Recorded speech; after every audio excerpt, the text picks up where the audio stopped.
ಓಂ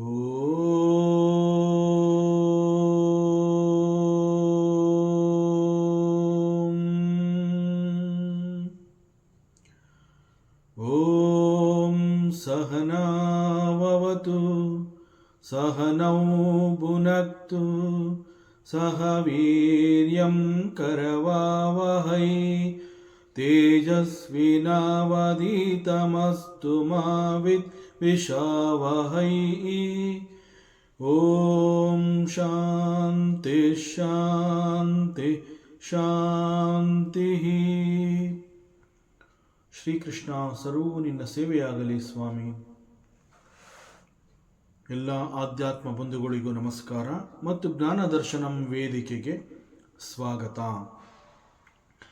ಧ್ವನಿ ಗುರುದೇವದಾಗಿರಲಿ, ವಿಚಾರ ಪರಮಾತ್ಮನದಾಗಿರಲಿ, ಹಾಗೂ ಇದು ನನ್ನದಲ್ಲದ ಕರ್ಮವಾಗಲಿ. ಶ್ರೀಮದ್ ಭಗವದ್ಗೀತಾ. ಯಂ ಬ್ರಹ್ಮಾ ವರುಣೇಂದ್ರ ರುದ್ರಮರುತಃ ಸ್ತುನ್ವಂತಿ ದಿವ್ಯೈಸ್ತವೈಃ ವೇದೈಃ ಸಾಂಗಪದಕ್ರಮೋಪನಿಷದೈಃ ಗಾಯಂತಿ ಯಂ ಸಾಮಗಾಃ. ಧ್ಯಾನಾವಸ್ಥಿತತದ್ಗತೇನ ಮನಸಾ ಪಶ್ಯಂತಿ ಯಂ ಯೋಗಿನೋ ಯಸ್ಯಾಂತಂ ನ ವಿದುಃ ಸುರಾಸುರಗಣ ದೇವಾಯ ತಸ್ಮೈ ನಮಃ. ದೇವಾಯ ತಸ್ಮೈ ನಮಃ.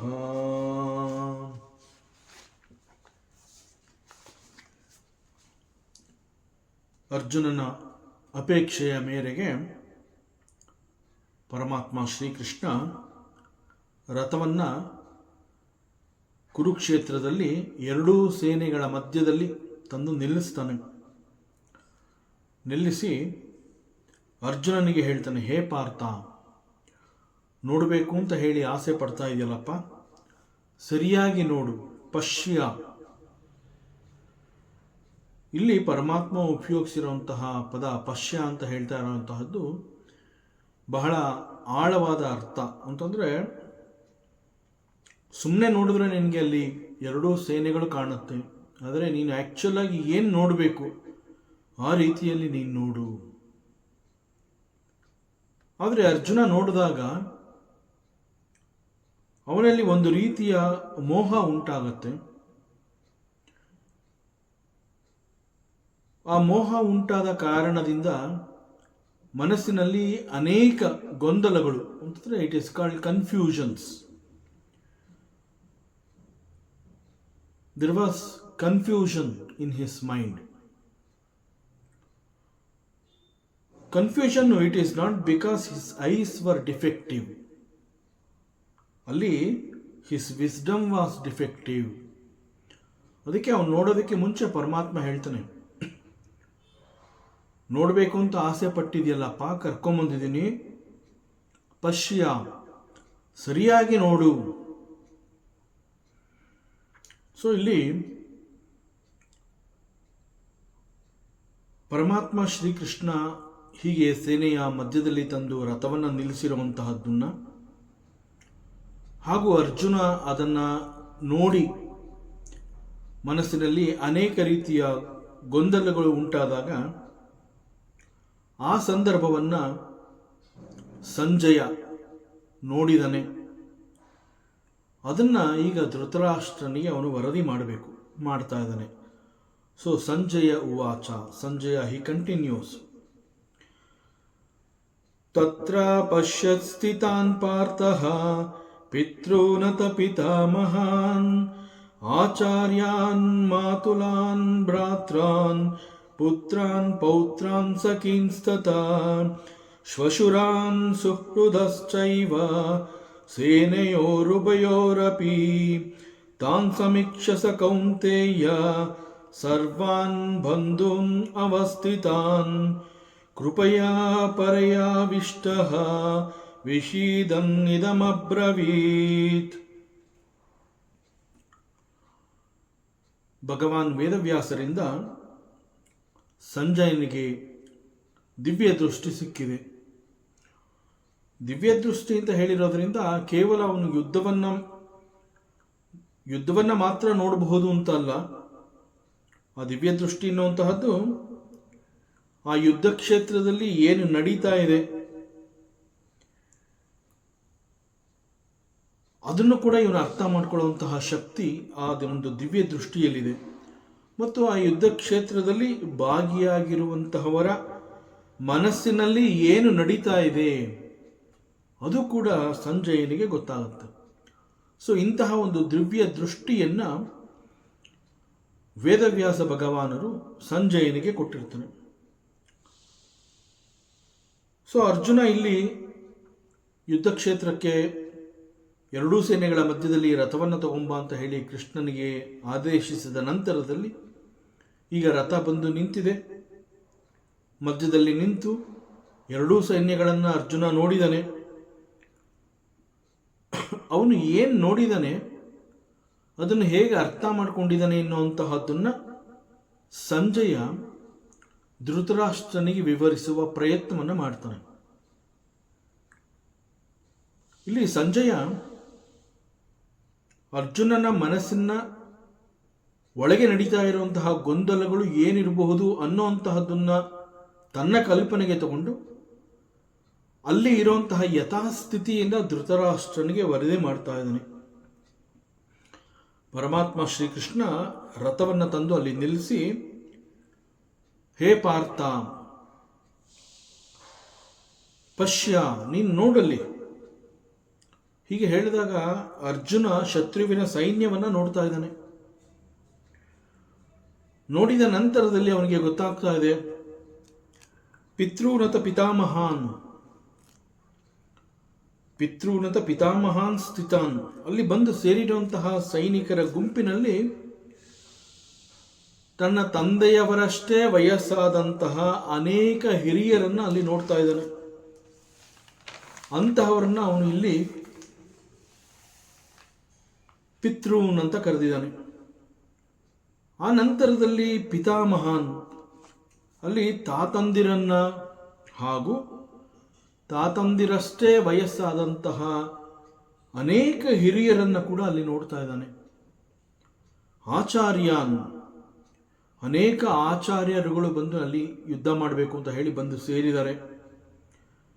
ಹೀಗೆ ಎರಡೂ ಸೈನ್ಯದ ಕಡೆಗಳಲ್ಲಿ ಇಂತಹ ಅನೇಕರುಗಳು ಅವನ ಕಣ್ಣಿಗೆ ಕಾಣುತ್ತೆ. ಅಲ್ಲಿ ಮುಖ್ಯವಾಗಿ ಇವನು ಗಮನಿಸುವಂತಹದ್ದು ಆಚಾರ್ಯ ದ್ರೋಣ, ಕೃಪಾಚಾರ್ಯ, ಪಿತಾಮಹ ಭೀಷ್ಮ. ಪಿತಾಮಹ ಭೀಷ್ಮ ಅಂತ ಹೇಳಿದಾಗ this Bhishma is not only grand father, ಜೊತೆಗೆ ಅವನಿಗೆ ಬೇಕಾದಂತಹ ಶಿಕ್ಷಣವನ್ನ ಕೊಟ್ಟು ಚೆನ್ನಾಗಿ ಸಾಕಿ ಸಲುಹಿ ನೋಡಿಕೊಂಡಂತಹ ಒಬ್ಬ ಗುರು. ಸೊ ಈ ಅರ್ಥದಲ್ಲಿ ಭೀಷ್ಮ ಕೇವಲ ತಾತ ಮಾತ್ರ ಅಲ್ಲ, ಹಿ is A teacher also. Just like Guru Drona, even Bhishmacharya ಅಂತ ಹೇಳಿದಾಗ ಹಿ ಈಸ್ ಆಲ್ಸೋ ಎ ಗುರು. ಅನೇಕ ಶಿಕ್ಷಣಗಳನ್ನು ಕೊಟ್ಟಿರ್ತಾನೆ. ಮತ್ತು ಆ ಗುಂಪಿನಲ್ಲಿ ಮಾತುಲಾನ್, ಸೋದರ ಮಾವಂದಿರುಗಳಿದ್ದಾರೆ, ಭ್ರಾತ್ರಾನ್, ಸಹೋದರರನ್ನ ನೋಡ್ತಾನೆ. ದೊಡ್ಡಪ್ಪ ಚಿಕ್ಕಪ್ಪನ ಮಕ್ಕಳೆಲ್ಲ ಅಲ್ಲಿ ಬಂದು ಸೇರಿದ್ದಾರೆ. ಪುತ್ರಾನ್, ಪೌತ್ರಾನ್, ತನ್ನ ಮಕ್ಕಳಷ್ಟು ವಯಸ್ಸಾಗಿರುವಂತಹವ್ರನ್ನ, ಹಾಗೂ ಅದಕ್ಕಿಂತ ಕಿರಿಯರು, ಮೊಮ್ಮಕ್ಕಳ ವಯಸ್ಸಿನವರು, ಅವರುಗಳೆಲ್ಲ ಅಲ್ಲಿದ್ದಾರೆ. ಸಖೀಂಸ್ತತ, ಅನೇಕ ಪ್ರೀತಿಯ ಸ್ನೇಹಿತರುಗಳನ್ನು ನೋಡ್ತಾನೆ. ಪ್ರೀತಿಯ ಸ್ನೇಹಿತರುಗಳು, ಮಕ್ಕಳನ್ನ ವಯಸ್ಸಿನವರಷ್ಟು ಮಕ್ಕಳುಗಳು, ಮೊಮ್ಮಕ್ಕಳ ವಯಸ್ಸಿನವರು, ಬಹಳ ಕಿರಿಯರು, ಬಂಧು ಮಿತ್ರರು, ಇವರೆಲ್ಲ ಎರಡೂ ಸೇನೆಗಳಲ್ಲಿ ಕೂಡ ಸೇರಿದ್ದಾರೆ. ಅವರೆಲ್ಲರನ್ನ ನೋಡ್ತಾ ಇದ್ದಾನೆ. ಎರಡೂ ಸೇನೆಗಳಲ್ಲಿ ಹೆಣ್ಣು ಕೊಟ್ಟಂತಹ ಮಾವಂದಿರುಗಳಿದ್ದಾರೆ, ಶ್ವಶುರಾನ್, ಸಖೀಂಸ್ತತ, ಸ್ನೇಹಿತರಿದ್ದಾರೆ, ಬಂಧು ಮಿತ್ರಗಳು ಇದ್ದಾರೆ. ಸರ್ವಾನ್ ಬಂಧೂನ್ ಅವಸ್ಥಿತಾನ್, ಹೀಗೆ ಅನೇಕರು ಅಲ್ಲಿ ಬಂದು ಯುದ್ಧದಲ್ಲಿ ಬಂದು ಸೇರಿದ್ದಾರೆ ಯುದ್ಧ ಮಾಡಬೇಕು ಅಂತ.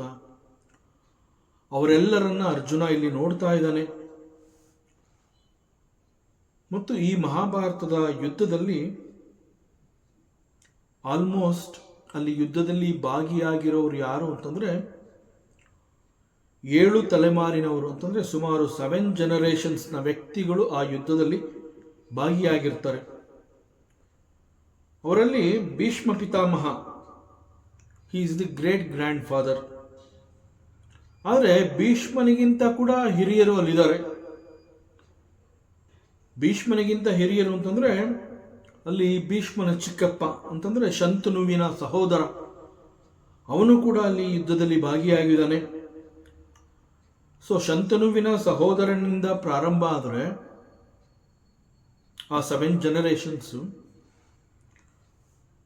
ಅರ್ಜುನನ ಮಗ ಅಭಿಮನ್ಯು, ದ್ರೌಪದಿಯ ಮಕ್ಕಳುಗಳು, ಜೊತೆಗೆ ಇನ್ನೊಂದು ಆಶ್ಚರ್ಯ ಏನು ಅಂತಂದ್ರೆ ಅಭಿಮನ್ಯುವಿನ ಹೆಂಡತಿ ಉತ್ತರೆ ಆ ಸಂದರ್ಭದಲ್ಲಿ ಗರ್ಭಿಣಿಯಾಗಿರ್ತಾಳೆ.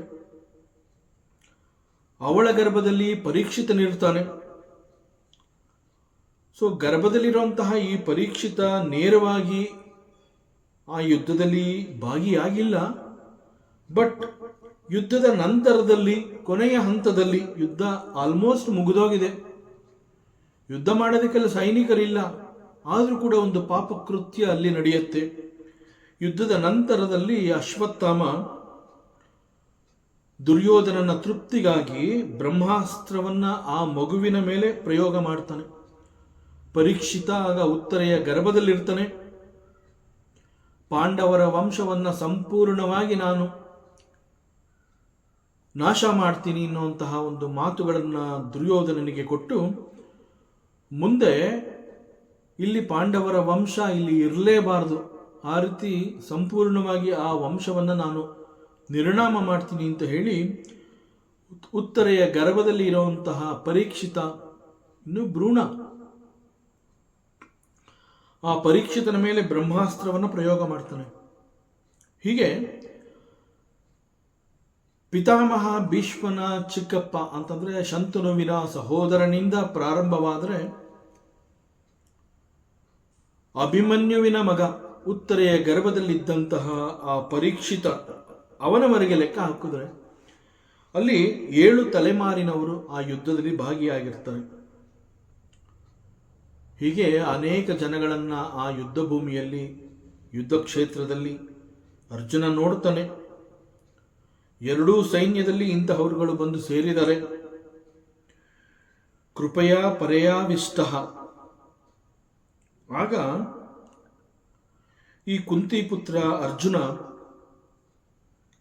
ಅಲ್ಲಿ ಸೇರಿದಂತಹ ಎಲ್ಲ ಬಂಧುಗಳನ್ನ ನೋಡಿ ಕರುಣೆಯಿಂದ, ವಿಷಾದದಿಂದ ಕೂಡಿ ಈ ರೀತಿ ಮಾತನಾಡ್ತಾನೆ. ಇಲ್ಲಿ ಅರ್ಜುನನ ಮನಸ್ಸಿನಲ್ಲಿ ಕರುಣೆ ಇದೆ, ವಿಷಾದ ಇದೆ. ಸೊ ಆದ್ರಿಂದ ಆ ಭಾವನೆಗಳನ್ನ ಇಟ್ಕೊಂಡು ಅರ್ಜುನ ಈಗ ಮಾತನಾಡ್ತಾ ಇದ್ದಾನೆ ಅನ್ನೋಂತಹದ್ದು ಸಂಜಯನ ಲೆಕ್ಕಾಚಾರ. ಎಷ್ಟರ ಮಟ್ಟಿಗೆ ಈ ವಿಚಾರದಲ್ಲಿ ಸಂಜಯ ಈಸ್ ಕರೆಕ್ಟ್? ಯಾಕೆ ಅಂತಂದ್ರೆ ಅರ್ಜುನನ ಮನಸ್ಸಿನಲ್ಲಿ ಕನ್ಫ್ಯೂಷನ್ಸ್ ಅಥವಾ ಗೊಂದಲ ಅಥವಾ ಕೆಲವು ಒಂದು ರೀತಿಯ ಮೋಹ ಉಂಟಾಗಿರುವಂತಹದ್ದು ಸತ್ಯ. ಆದರೆ ಅರ್ಜುನ ಈ ರೀತಿ ಭಾವನೆಗಳನ್ನ ಪ್ರದರ್ಶಿಸಿ ಕರುಣೆಯಿಂದ, ಕೃಪಾದೃಷ್ಟಿಯಿಂದ, ವಿಷಾದದಿಂದನೇ ಮಾತನಾಡ್ತಾ ಇದ್ದಾನೆ ಎನ್ನುವಂತಹದ್ದು ಸಂಜಯನ ಮನಸ್ಸಿನಲ್ಲಿ ಬಂದಂತಹ ವಿಚಾರ. ಅದರಿಂದ ಅರ್ಜುನ ಅನ್ನೋದು ಕರುಣಾ ಹೃದಯ ಅಂತ ಹೇಳ್ತಾ ಇರುವಂತಹದ್ದು ಸಂಜಯ. ಈ ವಿಚಾರವನ್ನ ಸಂಜಯ ಧೃತರಾಷ್ಟ್ರನಿಗೆ ವರದಿ ಮಾಡ್ತಾ ಇದ್ದಾನೆ. ಸಿಚುಯೇಷನ್ ಯಾವ ರೀತಿ ಬೇಕಾದ್ರೂ ಇರಲಿ, ಯಾವ ಪ್ರಕಾರ ಬೇಕಾದ್ರೂ ಇರಲಿ, ಅಲ್ಲಿ ಕಾರಣ ಕೂಡ ಏನ್ ಬೇಕಾದರೂ ಆಗಿರಬಹುದು. ಅರ್ಜುನನ ಮನಸ್ಸಿನಲ್ಲಿ ಯಾವ ಕಾರಣಕ್ಕಾಗಿ ಕೆಲವು ಕನ್ಫ್ಯೂಷನ್ಸ್ಗಳಾಗಿದೆ ಅನ್ನುವಂತಹದ್ದು ಏನ್ ಬೇಕಾದರೂ ಆಗಿರಬಹುದು. ಆದರೆ ಸಂಜಯನ ದೃಷ್ಟಿಯಲ್ಲಿ ಅರ್ಜುನನ ಮನಸ್ಸಿನಲ್ಲಿ ಒಂದು ರೀತಿ ದಯೆ ಮತ್ತು ಕನಿಕರ ಕಂಡು ಬಂದಿರುವಂತಹದ್ದು ಸಂಜಯನ ದೃಷ್ಟಿಗೆ. But Sanjaya is actually wrong here. ಇದು ಆ ಕ್ಷಣದಲ್ಲಿ ಬಿಕಾಸ್ ಆಫ್ ಸರ್ಟನ್ ಕನ್ಫ್ಯೂಷನ್ಸ್, ಆ ಕ್ಷಣದಲ್ಲಿ ಕೆಲವು ಬದಲಾವಣೆಗಳು ಮತ್ತು ಭಾವನೆಗಳು ಉಂಟಾಗಿರುವಂತಹದ್ದು ಸತ್ಯ. ಆದರೆ ಇದು ಪ್ರಾಮಾಣಿಕವಾದಂತಹ ಕನಿಕರ ಅಲ್ಲ, ಸಹಜವಾದ ದಯಾ ಅಲ್ಲ. ಒಂದು ವೇಳೆ ಅರ್ಜುನನ ಮನಸ್ಸಿನಲ್ಲಿ ಈ ರೀತಿಯ ಒಂದು ಕನಿಕರ ಅದು ಪ್ರಾಮಾಣಿಕವಾಗಿಯೇ ಇದ್ದಿದ್ರೆ, ಅರ್ಜುನನ ದಯೆ ಅಥವಾ ಕನಿಕರ ಅನ್ನುವಂತಹದ್ದು ಬುದ್ಧನಿಗೆ ಇದ್ದಂತೆ ಸ್ವಾಭಾವಿಕವಾಗಿ ಮತ್ತು ಸಹಜ ಪ್ರವೃತ್ತಿಯಿಂದ ಅದು ಬರ್ತಾ ಇತ್ತು. ಆದರೆ ಇದು ಆ ರೀತಿ ಅಲ್ಲ. ಆ ಒಂದು ಕ್ಷಣದಲ್ಲಿ ಉಂಟಾದಂತಹ ಕೆಲವು ಬದಲಾವಣೆಗಳ ಕಾರಣದಿಂದ ಕೆಲವು ಭಾವನೆಗಳು ಹೊರಬಂದಿದೆ. ಬುದ್ಧನಂತೆ ವೈರಾಗ್ಯದಿಂದ ಕೂಡಿ ಹೊರಬಂದಂತಹ ಭಾವ ಅಲ್ಲ ಅದು. ಆ ಕ್ಷಣದಲ್ಲಿ ಎರಡೂ ಸೈನ್ಯದಲ್ಲಿರುವಂತಹ ಕೆಲವು ವ್ಯಕ್ತಿಗಳನ್ನ ನೋಡಿದಾಗ ಅರ್ಜುನನ ಮನಸ್ಸಿನಲ್ಲಿ ಕೆಲವು ಗೊಂದಲಗಳು ಉಂಟಾಯಿತು, ಮೋಹ ಉಂಟಾಯಿತು. ಆದರೆ ಅದು ಸಹಜ ಪ್ರವೃತ್ತಿಯಿಂದ ಆದಂತಹ ಬದಲಾವಣೆಗಳಲ್ಲ. ಯಾಕೆ ಅಂತಂದ್ರೆ ಯುದ್ಧ ಅನಿವಾರ್ಯ ಅನ್ನುವಂತಹದ್ದು ಈ ಯುದ್ಧ ಕ್ಷೇತ್ರ ಅಥವಾ ಕುರುಕ್ಷೇತ್ರಕ್ಕೆ ಬಂದ ನಂತರ ಅರ್ಜುನನಿಗೆ ಗೊತ್ತಾಗಿರುವಂತಹದ್ದಲ್ಲ. ಯುದ್ಧ ಅನಿವಾರ್ಯ ಅಂತಂದಾಗ ಅರ್ಜುನ ಹಿ ವಾಸ್ ಪ್ರಿಪೇರ್ಡ್. ನಾನಿಲ್ಲಿ ಕೌರವರ ಜೊತೆ ಯುದ್ಧವನ್ನು ಮಾಡಿ ನಾನು ರಾಜ್ಯವನ್ನ ಮರಳಿ ಪಡಿಬೇಕು ಅನ್ನುವಂತಹ ಸಂದರ್ಭ, ದಟ್ ಈಸ್ ಕಾಲ್ಡ್ ದಿ ಅನಿವಾರ್ಯ. ಸೊ ಈ ಒಂದು ಅನಿವಾರ್ಯದ ಪರಿಸ್ಥಿತಿಯಲ್ಲಿ ನಾನು ಯುದ್ಧವನ್ನ ಮಾಡಲೇಬೇಕು. ಯುದ್ಧವನ್ನ ಮಾಡ್ತಾ ಇರುವಂತಹದ್ದು ಕೌರವರ ವಿರುದ್ಧವಾಗಿ, ಅಧರ್ಮದ ವಿರುದ್ಧವಾಗಿ, ಧರ್ಮಕ್ಕಾಗಿ ಯುದ್ಧವನ್ನು ಮಾಡ್ತಾ ಇದ್ದೀನಿ ಅನ್ನುವಂತಹದ್ದು ಅರ್ಜುನನಿಗೆ ಸಂಪೂರ್ಣವಾಗಿ ಮನವರಿಕೆ ಆಗಿದೆ.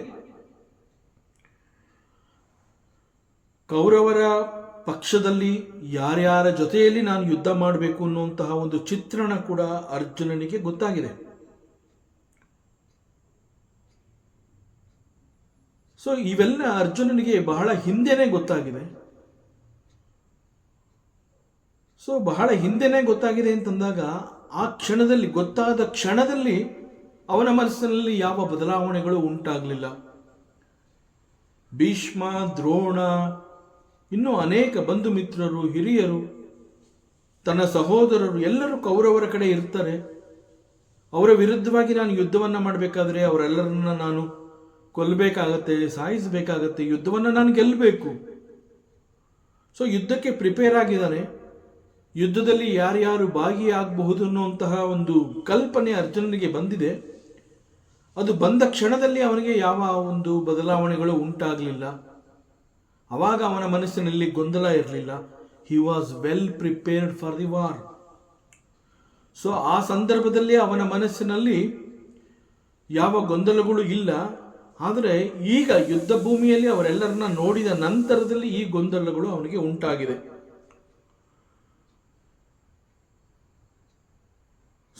ಇವನು ಪ್ರಿಪೇರ್ ಆದಂತಹ ಸಂದರ್ಭದಲ್ಲಿ ನಾನು ಎಲ್ಲರನ್ನ ನಾನು ಕೊಲ್ತೀನಿ ಅಂತಾನೆ ಹೇಳ್ತಾ ಇರ್ತಾನೆ. ತನ್ನ ಸಂಬಂಧಿಗಳಾಗಿರಬಹುದು, ಸಹೋದರರಾಗಿರಬಹುದು, ಭೀಷ್ಮ ಪಿತಾಮಹ, ಗುರು ದ್ರೋಣಾಚಾರ್ಯ, ಇವರೆಲ್ಲರೊಂದಿಗೆ ನಾನು ಯುದ್ಧವನ್ನ ಮಾಡಬೇಕು ಅನ್ನುವಂತಹದ್ದು ಅರ್ಜುನನಿಗೆ ಗೊತ್ತಿತ್ತು. ಆಗ ಇರದಿದ್ದಂತಹ ದಯೆ, ಕನಿಕರ, ಕೃಪೆ ಈಗ ಅವನಿಗೆ ಬಂದಿದೆ ಅಂತಂದ್ರೆ ಇಟ್ ಈಸ್ ನಾಟ್ ಸಹಜ ಪ್ರವೃತ್ತಿ. ಸಾಮಾನ್ಯವಾಗಿ ಮನುಷ್ಯ ಅಂತಂದಾಗ ಮನುಷ್ಯರಲ್ಲಿ ಒಂದು ರೀತಿಯ ವಿಚಿತ್ರ ಗುಣವನ್ನು ನಾವು ನೋಡಬಹುದು. ಯಾವುದೇ ಮನುಷ್ಯ ತನ್ನಲ್ಲಿರುವಂತಹ ಒಂದು ಕೊರತೆಯನ್ನ ಅಷ್ಟು ಸುಲಭವಾಗಿ ಒಪ್ಕೊಳ್ಳೋದಿಲ್ಲ. ಯಾಕೆಂದ್ರೆ ಅಹಂ ಬಿಡೋದಿಲ್ಲ ಅಲ್ಲಿ. ಇಲ್ಲೂ ಕೂಡ ಅರ್ಜುನ ಹೊರ ಪ್ರಪಂಚವನ್ನ ಸರಿಯಾಗಿ ಅವನು ಗಮನಿಸಲಿಲ್ಲ. ಬಂಧುಗಳು, ಸ್ನೇಹಿತರು, ಸಂಬಂಧಿಗಳು ಅವರೆಲ್ಲರನ್ನ ನೋಡಿ ಒಂದು ರೀತಿ ಮನಸ್ಸು ತಲ್ಲಣಿಸಿದೆ. ಕೇವಲ it was A disturbance in the mind. ಈ ಒಂದು ಡಿಸ್ಟರ್ಬೆನ್ಸ್ನ ಸಂಜಯ ಕರುಣೆ, ದಯೆ ಈ ರೀತಿ ವರ್ಣನೆಯನ್ನು ಮಾಡ್ತಾ ಇದ್ದಾನೆ. ಅರ್ಜುನ ಒಬ್ಬ ಕ್ಷತ್ರಿಯನಂತೆ ಯುದ್ಧವನ್ನು ಈ ಕ್ಷಣದಲ್ಲಿ ಪರಿಗಣಿಸಲಿಲ್ಲ. ಭೀಷ್ಮರನ್ನು ನೋಡಿದಾಗ, ದ್ರೋಣರನ್ನು ನೋಡಿದಾಗ, ಕೌರವರನ್ನು ನೋಡಿದಾಗ ಅವನ ಮನಸ್ಸಿನಲ್ಲಿ ಭೀಷ್ಮ ನನ್ನ ತಾತ, ದ್ರೋಣ ಹಿ ಈಸ್ ಮೈ ಟೀಚರ್, ಕೌರವರು ನನ್ನ ಸಹೋದರರು ಅಂತ ಹೇಳಿ ಅವರುಗಳಲ್ಲಿ ಸಂಬಂಧವನ್ನು ಕಲ್ಪಿಸಿಕೊಂಡ. ಒಂದು ವೇಳೆ ಇವರೆಲ್ಲರನ್ನ ನೋಡಿದಾಗ ಅರ್ಜುನ ಒಬ್ಬ ನಿಜವಾದ ವೀರ ಕ್ಷತ್ರಿಯನೇ ಆಗಿದ್ದ ಪಕ್ಷದಲ್ಲಿ ಅವನ ಕಣ್ಣಿಗೆ ಈ ಸಂಬಂಧಗಳು ಕಾಣ್ತಾ ಇರಲಿಲ್ಲ. ಇದೊಂದು ಯುದ್ಧ ಭೂಮಿ, ನಾ ಇವರೆಲ್ಲರ ವಿರುದ್ಧವಾಗಿ ಯುದ್ಧವನ್ನು ಮಾಡಬೇಕು ಅಂತಂದಾಗ ಇವರೆಲ್ಲ ನನ್ನ ಶತ್ರುಗಳು ಅಷ್ಟೇ, ದಟ್ಸ್ ಆಲ್. ಇದೊಂದು ಧರ್ಮಯುದ್ಧ, ಧರ್ಮಕ್ಕಾಗಿ ನಾನು ಯುದ್ಧವನ್ನು ಮಾಡ್ತಾ ಇದ್ದೀನಿ. ಸೊ ಇಲ್ಲಿ ನನ್ನ ವಿರುದ್ಧ ಯಾರೆಲ್ಲ ನಿಂತಿದ್ದಾರೆ ಅವರೆಲ್ಲರೂ ಕೂಡ ನನಗೆ ಶತ್ರುಗಳು. ಸೊ ಶತ್ರುಗಳನ್ನು ಯುದ್ಧದಲ್ಲಿ ನಾನು ಸೆದೆ ಬಡಿಬೇಕು, ಯುದ್ಧವನ್ನು ಗೆಲ್ಲಬೇಕು ಅಂದರೆ ಅವರೆಲ್ಲರನ್ನ ನಾನು ಕೊಲ್ಲಬೇಕು. ಸೊ ಒಬ್ಬ ನಿಜವಾದ ಕ್ಷತ್ರಿಯನೇ ಆಗಿದ್ದ ಪಕ್ಷದಲ್ಲಿ ಅರ್ಜುನನಿಗೆ ಸಂಬಂಧಗಳು ಕಾಣ್ತಾ ಇರಲಿಲ್ಲ, ಶತ್ರುಗಳು ಕಾಣಿಸ್ತಾ ಇದ್ರು. ಆದರೆ ಶತ್ರುಗಳಂತೆ ಅವನು ಕಾಣಲಿಲ್ಲ. ಇದು ಅವನ ಮಾನಸಿಕ ದೌರ್ಬಲ್ಯ. ಆ ಕ್ಷಣದಲ್ಲಿ ಅವನ ಮನಸ್ಸಿನಲ್ಲಿ ನಾವೇನು ಡಿಸ್ಟರ್ಬೆನ್ಸಸ್ ಅಂತ ಹೇಳ್ತೀವಿ, ಅಥವಾ ಬುದ್ಧಿಭ್ರಮಣೆ ಅಥವಾ ಮೋಹ ಅಂತ ನಾವೆಲ್ಲ ಏನು ಕರೀತಾ ಇದ್ದೀವಿ, it is all just disturbances in the mind. So ಅರ್ಜುನನ ಈ ಬುದ್ಧಿಯ ಭ್ರಮಣೆಗೆ ಪರಮಾತ್ಮ ಏನು ಮಾಡ್ತಾನೆ, ಹಿ ನೋಸ್ ಒಂದು ದಿವ್ಯ ಔಷಧ ಬೇಕು ಈಗ ಇವನಿಗೆ. ಸೊ ಆ ದಿವ್ಯ ಔಷಧ ನಾನು ಕೊಡ್ತೀನಿ. ದಟ್ ದಿವ್ಯ ಔಷಧ ಈಸ್ ಭಗವದ್ಗೀತಾ, ಅದು ಉಪದೇಶ. ಸೊ ನಾವು ಅರ್ಜುನ ಎರಡೂ ಸೇನೆಯಲ್ಲಿ ಇದ್ದಂತಹ ವ್ಯಕ್ತಿಗಳನ್ನು ನೋಡಿದ ನಂತರ ಈಗ ಅವನು ಮಾತನಾಡ್ತಾನೆ. ಸೊ ಅರ್ಜುನ ಉವಾಚ ದೃಷ್ಟ್ವೇಮಂ ಸ್ವಜನಂ ಕೃಷ್ಣ ಯುಯುತ್ಸುಂ ಸಮುಪಸ್ಥಿತಂ ಸೀದಂತಿ ಮಮ ಗಾತ್ರಾಣಿ ಮುಖಂಚ ಪರಿಶುಷ್ಯತಿ ವೇಪತುಶ್ಚ ಶರೀರೇ ಮೇ ರೋಮಹರ್ಷಶ್ಚ ಜಾಯತೆ. ಇಲ್ಲಿ ಅರ್ಜುನ ಮಾತನಾಡ್ತಾ ಇರುವಂತಹದ್ದನ್ನು ನಾವು ಗಮನವಿಟ್ಟು ಆಲೋಚಿಸಿದಾಗ ಗೊತ್ತಾಗುತ್ತೆ, ಅರ್ಜುನ ಬಹಳ ನೇರವಾಗಿ ತನ್ನ ಅನಿಸಿಕೆಯನ್ನು ಹೊರಹಾಕ್ತಾ ಇದ್ದಾನೆ. ನೇರ ನುಡಿಗಳನ್ನು ನಾವಿಲ್ಲಿ ನೋಡಬಹುದು. ಅರ್ಜುನ ಅಂತಂದರೆ ಅದೇ ಅರ್ಥ, ಸ್ಟ್ರೈಟ್ ಫಾರ್ವರ್ಡ್ ಡೆಸ್. ಸೊ ಇಲ್ಲಿ ಆ ರೀತಿನಲ್ಲಿ ಅವನು ಮಾತನಾಡ್ತಾ ಇದ್ದಾನೆ. ಯಾವುದನ್ನ ಮುಚ್ಚಿಡದೆ ಹಿ ಸ್ಪೀಕ್ಸ್ ವೆರಿ ಓಪನ್ಲಿ. ತಾನು ಅಲ್ಲಿ ಏನು ನೋಡಿದಾಗ ಮನಸ್ಸಿನಲ್ಲಿ ಏನು ಉಂಟಾಯಿತು ಕೇವಲ ಅದನ್ನು ಹೊರ ಹಾಕ್ತಾ ಇದ್ದಾನೆ. ಅವನ ಮನಸ್ಸಿನಲ್ಲಿ ಏನು ನಡೀತಾ ಇದೆ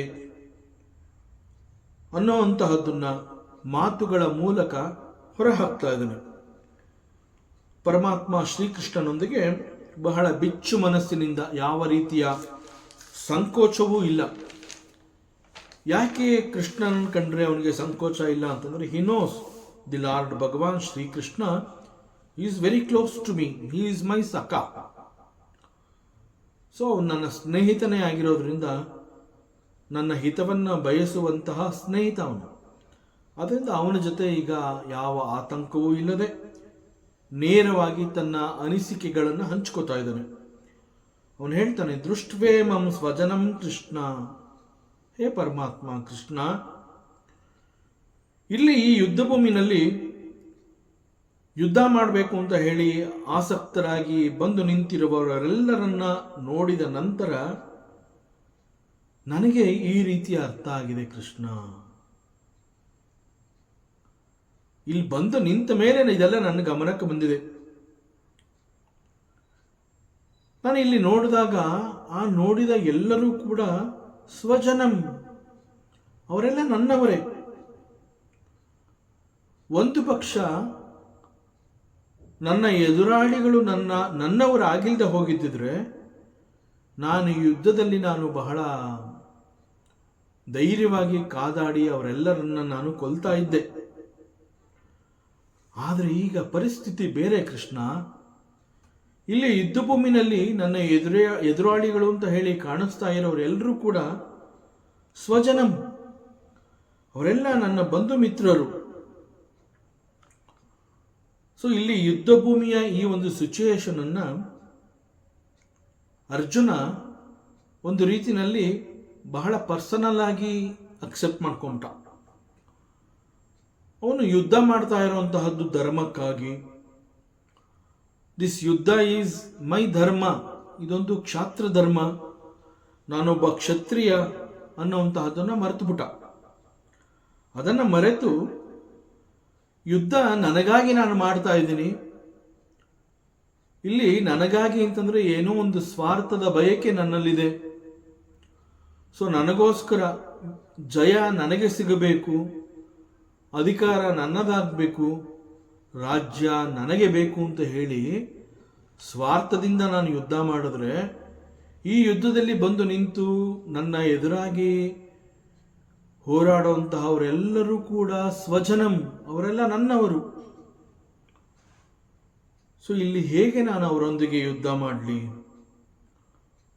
ಸೊ ಇದು ಧರ್ಮಯುದ್ಧ ಅನ್ನುವಂತಹದನ್ನು ಮರ್ತಿದ್ದಾನೆ. ತಾನೊಬ್ಬ ಕ್ಷತ್ರಿಯ ಅನ್ನುವಂತಹದ್ದನ್ನು ಮರ್ತಿದ್ದಾನೆ. ಕ್ಷತ್ರಿಯನ ಧರ್ಮವೇ ಯುದ್ಧ, ಆ ಯುದ್ಧ ಮಾಡಬೇಕು ಅನ್ನುವಂತಹದ್ದನ್ನ ಸಂಪೂರ್ಣವಾಗಿ ಮರ್ತಿದ್ದಾನೆ. ಸೊ ನನ್ನವರೊಂದಿಗೆ ನಾನು ಹೇಗೆ ಯುದ್ಧವನ್ನು ಮಾಡಲಿ ಅಂತ ಹೇಳಿ ಯುದ್ಧ ಭೂಮಿಯಲ್ಲಿ ಕಂಡಂತಹ ದೃಶ್ಯವನ್ನ ಪರಮಾತ್ಮ ಶ್ರೀಕೃಷ್ಣನಿಗೆ ಹೇಳ್ತಾ ಇದ್ದಾನೆ.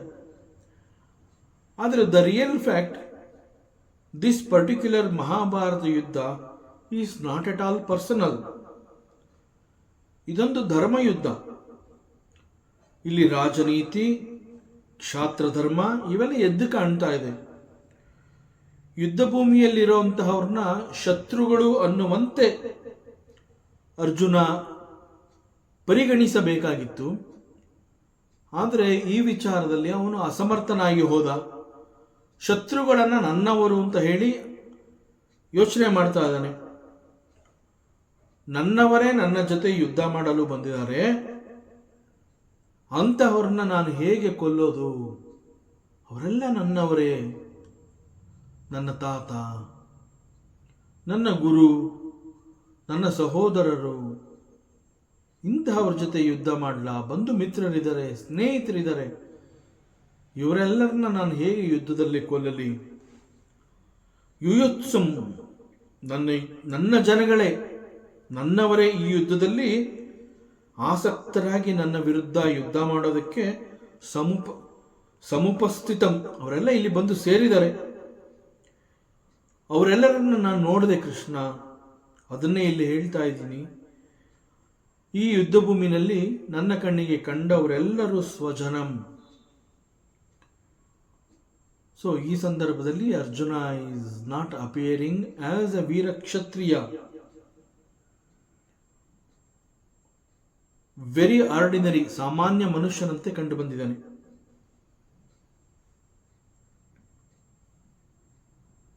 ತನ್ನ ಕ್ಷಾತ್ರ ಧರ್ಮವನ್ನು ಮರ್ತಿದ್ದಾನೆ, ಕ್ಷಾತ್ರ ಗುಣವನ್ನು ಮರ್ತಿದ್ದಾನೆ. ಅಲ್ಲಿ ಬಂದು ಸೇರಿರಂತಹವ್ರನ್ನ ಶತ್ರುಗಳು ಅಂತ ಅವನು ಒಪ್ಕೋತಾ ಇಲ್ಲ. ಅವರೆಲ್ಲರೂ ನನ್ನವರು ಅಂತ ಹೇಳ್ತಾ ಇದ್ದಾನೆ. ಅಲ್ಲಿ ನನ್ನ ತಾತ ಇದ್ದಾನೆ, ನನ್ನ ಗುರು ದ್ರೋಣಾಚಾರ್ಯ ಇದ್ದಾರೆ, ನನ್ನ ತಂದೆಯ ವಯಸ್ಸಿನವರು ದೊಡ್ಡಪ್ಪ ಚಿಕ್ಕಪ್ಪಂದ್ರುಗಳಿದ್ದಾರೆ, ನನ್ನ ಸಹೋದರರು ಅವರುಗಳೆಲ್ಲ ಇದ್ದಾರೆ, ಸೋದರ ಮಾವ ಇದ್ದಾನೆ, ಹೆಣ್ಣು ಕೊಟ್ಟಂತಹ ಮಾವ ಇದ್ದಾರೆ, ನನ್ನ ಪ್ರೀತಿಯ ಸ್ನೇಹಿತರುಗಳೆಲ್ಲ ಇದ್ದಾರೆ.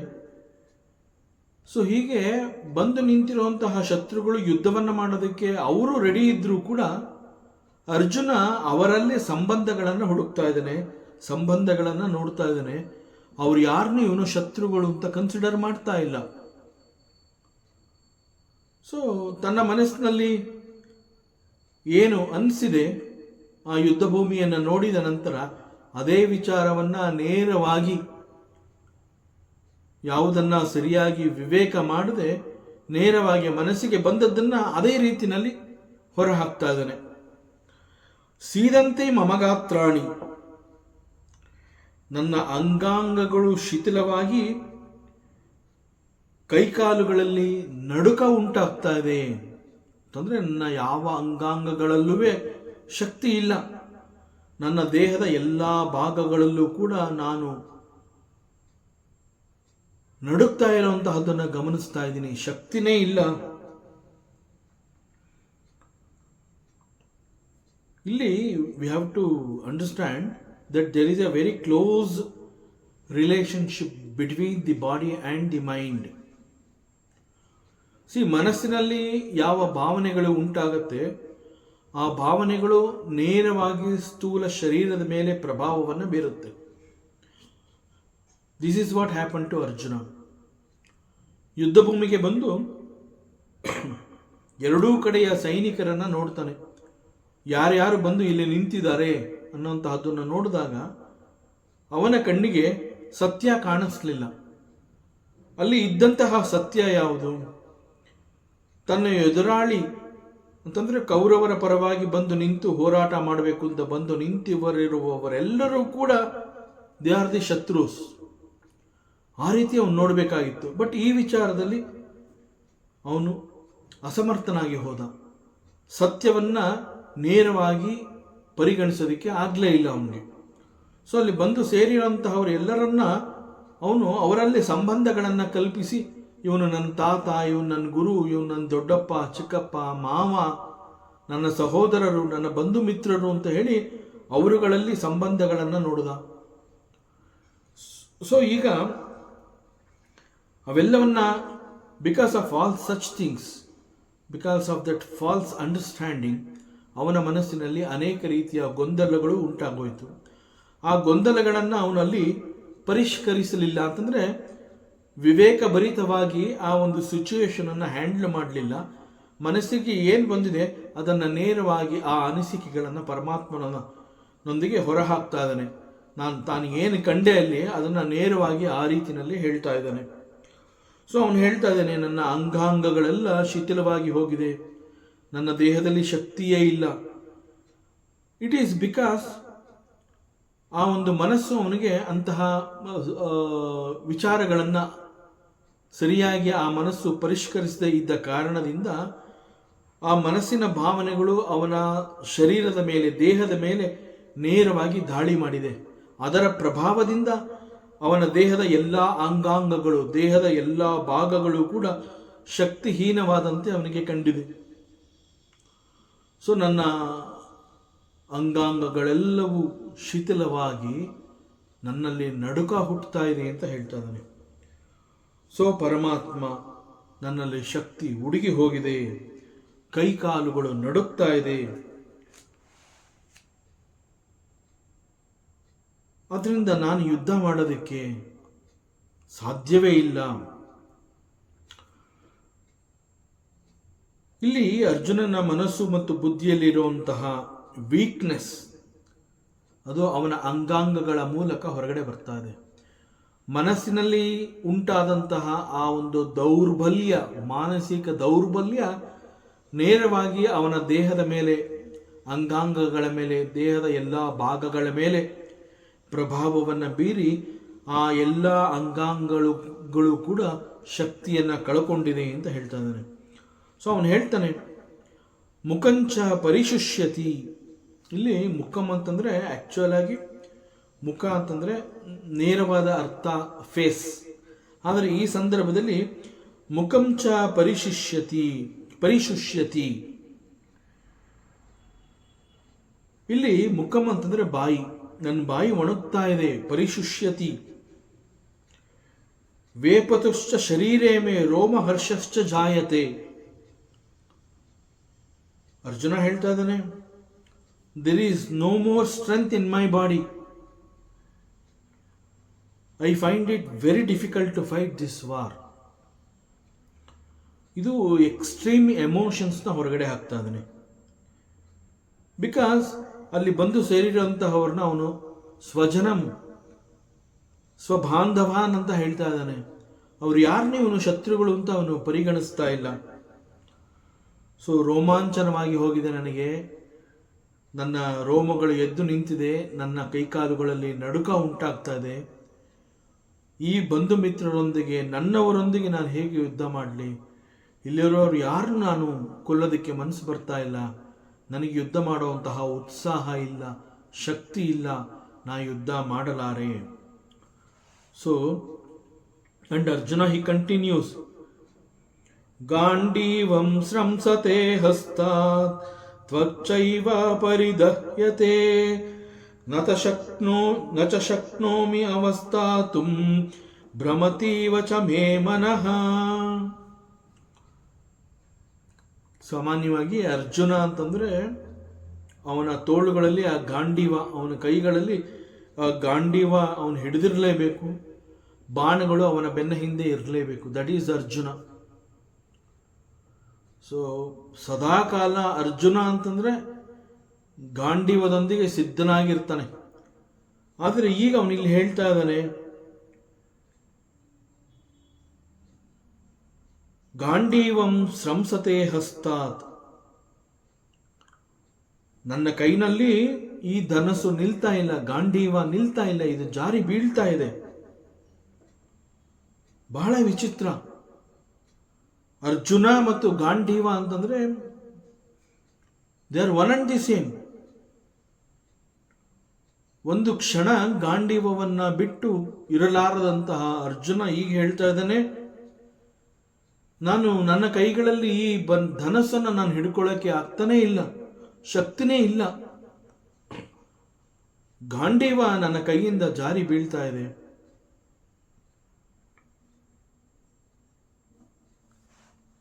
ಯಾಕೆ ಈ ರೀತಿ ಆಗ್ತಾ ಇದೆ ಅಂತಂದ್ರೆ ದೇಹದಲ್ಲಿ ಶಕ್ತಿ ಉಡುಗಿ ಹೋಗಿದೆ.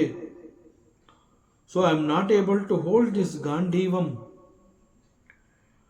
ನನ್ನ ಇಡೀ ದೇಹ ಅಥವಾ ದೇಹದ ಚರ್ಮ ಸುಡ್ತಾ ಇದೆ. ಅಂಡ್ ಹಿ ಸೇಸ್ ಅವಸ್ಥಾತುಂ, ರಥದಲ್ಲಿ ನಾನು ನಿಂತ್ಕೊಳ್ಳೋಕ್ಕೂ ನನಗೆ ಶಕ್ತಿ ಇಲ್ಲ.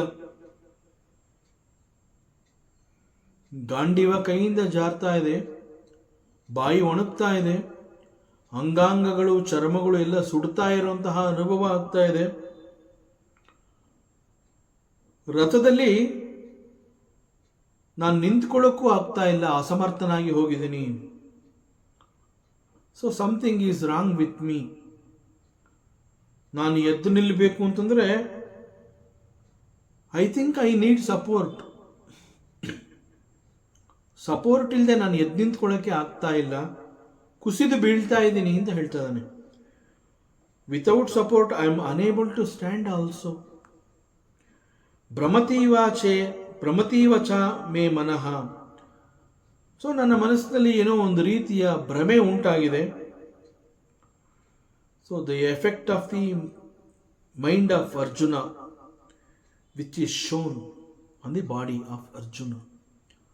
ಸೊ ಮನಸ್ಸಿನಲ್ಲಿ ಏನೆಲ್ಲ ಒಂದು ದೌರ್ಬಲ್ಯ ಉಂಟಾಗಿದೆ ಅವೆಲ್ಲವೂ ಅವನ ದೇಹದ ಮೇಲೆ ಪ್ರಭಾವವನ್ನು ಬೀರ್ತಾ ಇದೆ.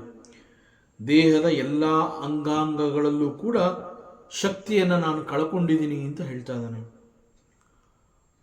ಸೊ ಮನಸ್ಸಿನಲ್ಲೂ ಕೂಡ ಏನೋ ಒಂದು ಕ್ಲಾರಿಟಿ ಇಲ್ಲ, ಮನಸ್ಸಿನಲ್ಲಿ ಕೂಡ ಏನೋ ದೋಷ, ಭ್ರಮಣೆ, ಮೋಹ ಉಂಟಾಗಿದೆ. There is no clarity in the mind. The mind is disturbed. ತುಂಬ ಕನ್ಫ್ಯೂಷನ್ಸ್ ಆಗ್ತಾ ಇದೆ. ನನ್ನದೇ ಮನಸ್ಸು ನನ್ನ ಹಿಡಿತಕ್ಕೆ ಸಿಗ್ತಾ ಇಲ್ಲ ಕೃಷ್ಣ.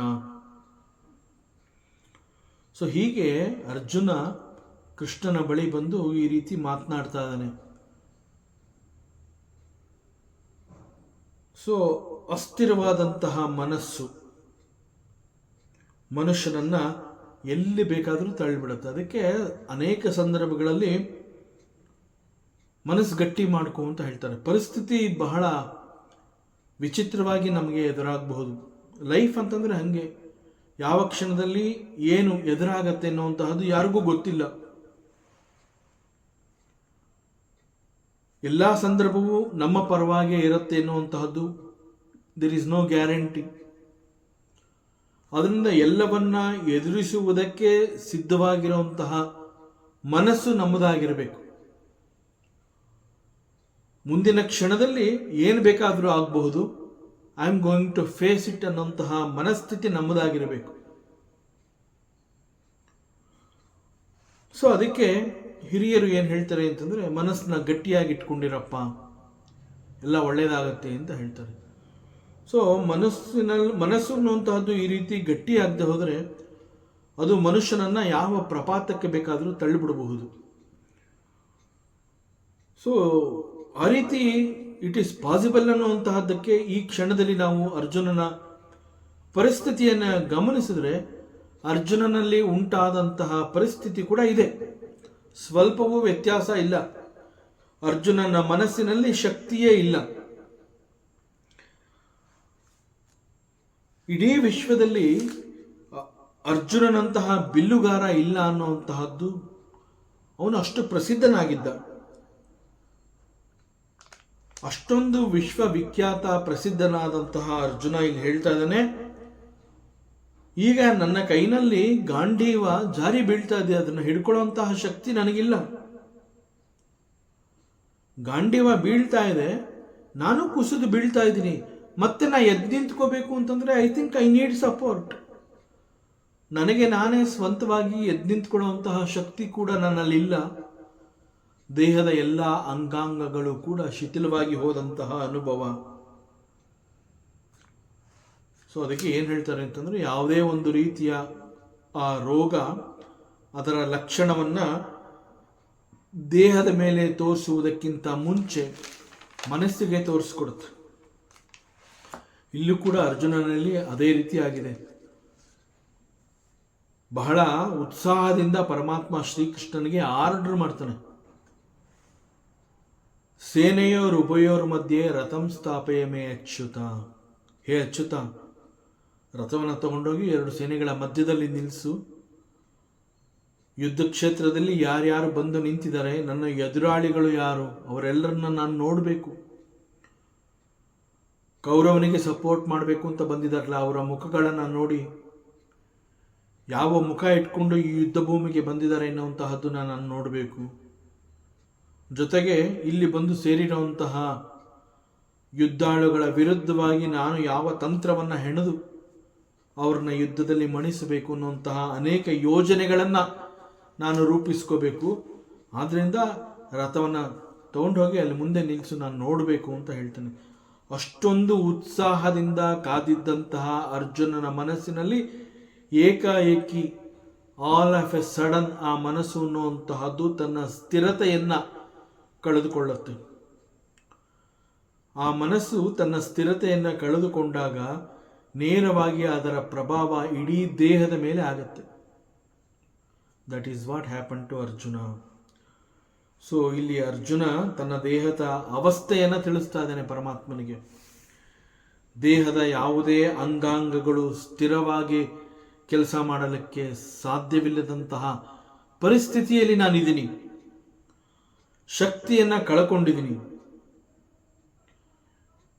ಯುದ್ಧ ಮಾಡಬೇಕು ಅಂತಂದ್ರೆ ಮುಖ್ಯವಾಗಿ ನನ್ನ ಕೈನಲ್ಲಿ ಗಾಂಡೀವ ಇರಬೇಕು, ಬಾಣಗಳನ್ನು ನಾನು ಹೂಡಬೇಕು. ಆದರೆ ಗಾಂಡೀವ ಜಾರಿ ಬೀಳ್ತಾ ಇದೆ, ಬಾಣವನ್ನು ಹೇಗೆ ಹೂಡ್ಲಿ? ನನ್ನ ದೇಹದಲ್ಲಿ ಶಕ್ತಿಯೇ ಇಲ್ಲ. ಮತ್ತು ಗಾಂಡೀವ ಹೇಗೆ ಜಾರಿ ಬೀಳ್ತಾ ಇದೆ, ಎಕ್ಸಾಕ್ಟ್ಲಿ ಲೈಕ್ ದಟ್ ನಾನು ಕುಸಿದು ಬೀಳ್ತಾ ಇದ್ದೀನಿ. ದೇಹದ ಯಾವ ಭಾಗದಲ್ಲೂ ಶಕ್ತಿ ಇಲ್ಲ. ನಾನು ಬೀಳ್ತಿದ್ದೀನಲ್ಲ ಅಂತ ಗೊತ್ತಾಗಿ ನಾನು ಎದ್ದು ನಿಂತ್ಕೊಳ್ಳುವಂತಹ ಪ್ರಯತ್ನವನ್ನು ನಾನು ಮಾಡಿದ್ರೆ ಸ್ವಂತವಾಗಿ ನನಗೆ ನಾನು ನಿಂತ್ಕೊಳ್ಳೋಕ್ಕಾಗ್ತಾ ಇಲ್ಲ. I need support. ಯಾರು ಬಂದು ನಾನು ಎದ್ದು ನಿಲ್ಲಿಸಿದ್ರೆ ನಿಂತ್ಕೋಬಹುದೇನೋ, ಅದು ಕೂಡ ಗೊತ್ತಿಲ್ಲ. My condition is like this. The whole body is burning. So ಅವನ ಮಾನಸಿಕ ಅಸ್ತವ್ಯಸ್ತತೆ ಎಷ್ಟರ ಮಟ್ಟಿಗೆ ಆಗಿದೆ ಎನ್ನುವಂತಹದ್ದನ್ನು ಮತ್ತು ಅವನ ವಿವೇಚನಾ ಶಕ್ತಿ ಅದು ಕೂಡ ಕುಸಿದು ಹೋಗಿದೆ. ಹಾಗೂ ನೈತಿಕ ಶಕ್ತಿ ಅಧಃಪತನವಾಗಿದೆ. ಈ ಎಲ್ಲ ಮುನ್ಸೂಚನೆಗಳನ್ನು ಅವನು ಇಲ್ಲಿ ಪರಮಾತ್ಮ ಶ್ರೀಕೃಷ್ಣನಲ್ಲಿ ತನ್ನ ಅನಿಸಿಕೆಗಳನ್ನು ಹೇಳ್ಕೊತಾ ಇದ್ದಾನೆ. ನನ್ನ ಪರಿಸ್ಥಿತಿ ಹೀಗಾಗಿದೆ ಕೃಷ್ಣ, ನಾ ಹೇಗೆ ಯುದ್ಧ ಮಾಡಲಿ? But Arjuna he is a kshatriya, he is well trained. ಯಾರ್ಯಾರಿಂದ ಅವನಿಗೆ ಶಿಕ್ಷಣ ಸಿಕ್ಕಿದೆ? ಗುರು ದ್ರೋಣರಿಂದ ಶಿಕ್ಷಣ ಸಿಕ್ಕಿದೆ. ಎಷ್ಟೋ ವಿಚಾರಗಳನ್ನು ಭೀಷ್ಮ ಪಿತಾಮಹರಿಂದ ಕಲ್ತಿದ್ದಾನೆ. ಅನೇಕ ಸೂಕ್ಷ್ಮತೆಗಳನ್ನು, ಯುದ್ಧ ತಂತ್ರವನ್ನು ಭೀಷ್ಮ ಪಿತಾಮಹನಿಂದ ಕೂಡ ಕಲ್ತಿದ್ದಾನೆ. ಇಂತಹ ಅರ್ಜುನ ಯುದ್ಧದ ಸಂದರ್ಭದಲ್ಲಿ ಹೇಗಿರಬೇಕು, ಯುದ್ಧ ನೀತಿ, ರಾಜನೀತಿ, ಈ ಎಲ್ಲ ಶಿಕ್ಷಣಗಳನ್ನು ಸಂಪೂರ್ಣವಾಗಿ ತಿಳ್ಕೊಂಡಿದ್ದಂತಹ ಅರ್ಜುನ ಈಗ ಶಕ್ತಿನೇ ಇಲ್ಲ ಅಂತ ಹೇಳ್ತಾ ಇದ್ದಾನೆ. ನಿಜವಾದ ಅರ್ಜುನ ಅಂತಂದ್ರೆ he is a great fighter, he is a great warrior, ಅದರಲ್ಲಿ ಅನುಮಾನವೇ ಇಲ್ಲ. But now he is miserable. ನನಗೆ ಯುದ್ಧ ಮಾಡೋದಿಗೆ ಆಗದೇ ಇಲ್ಲ ಅನ್ನುವಂತಹ ಪರಿಸ್ಥಿತಿಯನ್ನ ಪರಮಾತ್ಮ ಶ್ರೀಕೃಷ್ಣನಲ್ಲಿ ಹೇಳ್ಕೊತಾ ಇದ್ದಾನೆ. ಭ್ರಮತೀವ ಚ ಮೇ ಮನಃ. ಆಕ್ಚುಲ್ ಆಗಿ ಮನಸ್ಸು ಅಂತ ನಾವೇನು ಹೇಳ್ತೀವಿ ಬಹಳ ಸೂಕ್ಷ್ಮ, deeper than the mind, that is ಬುದ್ಧಿ. ಔಟರ್ ಮೋಸ್ಟ್ ಈಸ್ ದೇಹ. ಬುದ್ಧಿಯಿಂದ ಹೊರಗಡೆ ಮನಸ್ಸಿರುತ್ತೆ, ಮನಸ್ಸಿನ ಹೊರಗಡೆ ದೇಹ, ದಟ್ ಈಸ್ ದಿ ಸ್ಥೂಲ ಬಾಡಿ. ಬಟ್ ದೇಹಕ್ಕಿಂತ ಹೊರಗಡೆ ಯಾವುದಿದೆ ಅಂತಂದ್ರೆ ಸಿಚುಯೇಷನ್ಸ್ಗಳು, ಅನೇಕ ರೀತಿಯ ಸನ್ನಿವೇಶಗಳು. ಸೊ ದೇಹಕ್ಕಿಂತ ಹೊರಗಡೆ ಇರುವಂತಹ ಸನ್ನಿವೇಶಗಳನ್ನು ಎದುರಿಸಬೇಕಾದಂತಹ ಸಂದರ್ಭದಲ್ಲಿ ದೇಹಕ್ಕೆ ಬೇಕಾದಂತಹ ಅಷ್ಟು ಶಕ್ತಿಯನ್ನ ಮನಸ್ಸು ತಿಳಿಸಬೇಕು. ಮನಸ್ಸಿಗೆ ಹೇಗೆ ತಿಳಿಸುತ್ತೆ ಅಂತಂದ್ರೆ it is because of the intellect, ಬುದ್ಧಿ. ಸೊ ಬುದ್ಧಿ ಈಸ್ ಡೀಪರ್ ದೇರ್. ಸೊ ಹೀಗೆ ನಮ್ಮೊಳಗೆ ನಮ್ಮ ಇಂದ್ರಿಯಗಳು ಅಂತಂದ್ರೆ ಬೋತ್ ಕರ್ಮೇಂದ್ರಿಯ ಅಂಡ್ ಜ್ಞಾನೇಂದ್ರಿಯ, they are held together by the mind. ಮನಸ್ಸಿನ ನಿಯಂತ್ರಣದಲ್ಲಿ ಈ ಇಂದ್ರಿಯಗಳಿರುತ್ತೆ. 10 ಇಂದ್ರಿಯಗಳನ್ನ ಮನಸ್ಸು ಹೊಂದಿರುತ್ತೆ. ಇಂತಹ ಮನಸ್ಸನ್ನ ಹತೋಟಿಯಲ್ಲಿ ಇಟ್ಕೊಂಡಿರುವಂತಹದ್ದು ಬುದ್ಧಿ. That is called intellect. And again this buddhi is guided by the chitta.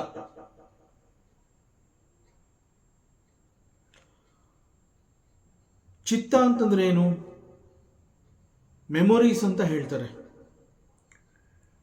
Impressions ಅಂತ ಹೇಳ್ತಾರೆ. ಅನೇಕ ಎಕ್ಸ್ಪೀರಿಯನ್ಸ್ಗಳೆಲ್ಲವೂ ಕೂಡ ಅಲ್ಲಿ ಮೆಮೊರಿ ರೀತಿನಲ್ಲಿ, ಇಂಪ್ರೆಷನ್ಸ್ ರೀತಿನಲ್ಲಿ ಇರುತ್ತೆ. ನಾವೇನೇನು ಕಲಿತಾ ಹೋಗ್ತೀವಿ ಅದೆಲ್ಲ ನಮ್ಮ ಚಿತ್ತದಲ್ಲಿ ಸ್ಟೋರ್ ಆಗಿರುತ್ತೆ. ಅವೆಲ್ಲವನ್ನ ಯಾವ ಸಂದರ್ಭದಲ್ಲಿ ನಾವು ಉಪಯೋಗಿಸ್ಕೋತೀವಿ ಅನ್ನುವಂತಹದನ್ನ ಈ ಚಿತ್ತ ಬುದ್ಧಿಗೆ ಗೈಡ್ ಮಾಡುತ್ತೆ. ಬುದ್ಧಿ ಮನಸ್ಸಿಗೆ ಹೇಳ್ಕೊಡುತ್ತೆ, ಮನಸ್ಸು ಇಂದ್ರಿಯಗಳಿಗೆ ಹೇಳ್ಕೊಡುತ್ತೆ, ಇಂದ್ರಿಯಗಳು ದೇಹವನ್ನ ರೆಡಿ ಮಾಡುತ್ತವೆ, ದೇಹ ಹೊರಗಿನ ಸನ್ನಿವೇಶಗಳನ್ನ ಎದುರಿಸುತ್ತವೆ. This is the secret. So even ಚಿತ್ತ ಅಂತ ಹೇಳಿದ್ರು ಕೂಡ ಈ ಚಿತ್ತದ ಹಿಂದೆ ಇರುವಂತಹದ್ದು ಅಹಂ, ಮೀನ್ಸ್ ನಾನು.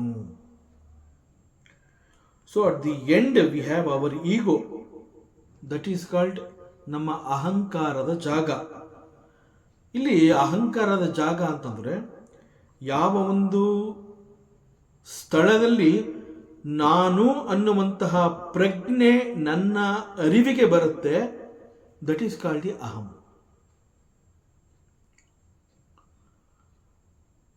ನನ್ನ ಅಸ್ತಿತ್ವವನ್ನು ನಾನು ಯಾವ ಜಾಗದಲ್ಲಿ ಕಂಡುಕೋತೀನಿ, ದಟ್ ಈಸ್ ಕಾಲ್ಡ್ ದಿ ಅಹಂ.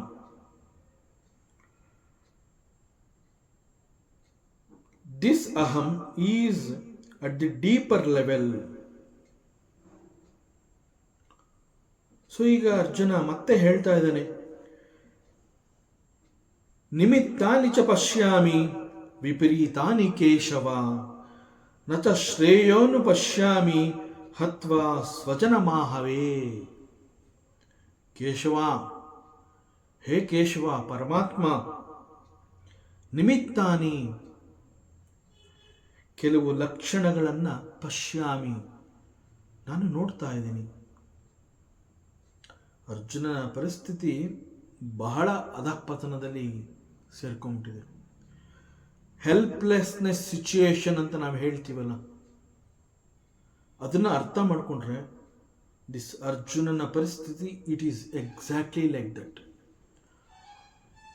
ಏನೂ ಮಾಡೋಕ್ಕೆ ಆಗದೇ ಇರುವಂತಹ ಪರಿಸ್ಥಿತಿಯನ್ನು ಹೋಗಿ ತಲುಪಿದಾಗ ನಾವು ಹೇಳ್ತೀವಿ ಹೆಲ್ಪ್ಲೆಸ್ನೆಸ್ ಸಿಚುಯೇಷನ್ ಅಂತ ಹೇಳ್ತೀವಿ ಅದನ್ನು.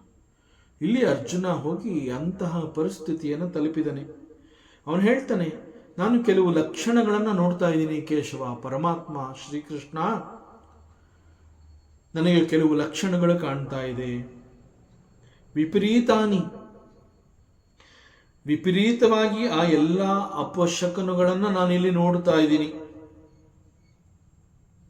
ಅಹವೇ ಅಂತಂದ್ರೆ ಈ ಯುದ್ಧದಲ್ಲಿ ಹತ್ವಾ ಸ್ವಜನಂ, ನನ್ನ ಬಂಧುಗಳು ಅವರೆಲ್ಲ ನನಗೆ ಬೇಕಾಗಿರೋರು. ಸ್ವಬಾಂಧವಾನ್ ಸ್ವಜನಂ, ಅವರೆಲ್ಲ ನನ್ನವರು. ನನಗೆ ಬೇಕಾಗಿರುವಂತಹ ನನ್ನವರನ್ನು ಕೊಲ್ಲುವುದರಿಂದ ಶ್ರೇಯಸ್ಸನ್ನ ನ ಅನುಪಶ್ಯಾಮಿ, ನಾನು ಕಾಣ್ತಾ ಇಲ್ಲ. ನಾನು ಕಾಣ್ತಾ ಇರೋದು ಯಾವುದು? ಅಪಶಕನಗಳು. ನನಗೆ ಇದು ಶ್ರೇಯಸ್ಕರ ಅಂತಲೇ ಅನ್ನಿಸ್ತಾ ಇಲ್ಲ.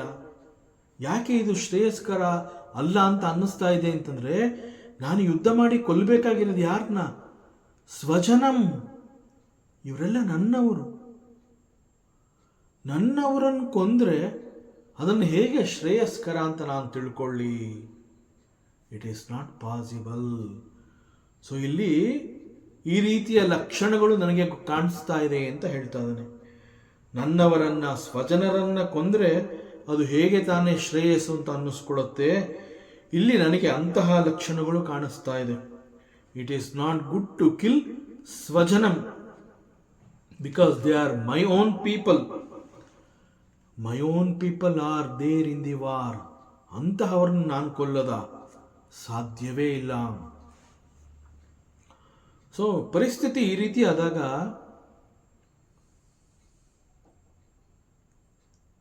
ದೇಹ ಮನಸ್ಸು ಎಲ್ಲೂ ಕೂಡ ಶಕ್ತಿ ಇಲ್ಲ. ನಾವು ನಮ್ಮ ಅಸ್ತಿತ್ವವನ್ನ ದೇಹ ಮನಸ್ಸಿನೊಂದಿಗೆ ಗುರುತಿಸ್ಕೊಂಡಿರ್ತೀವಿ.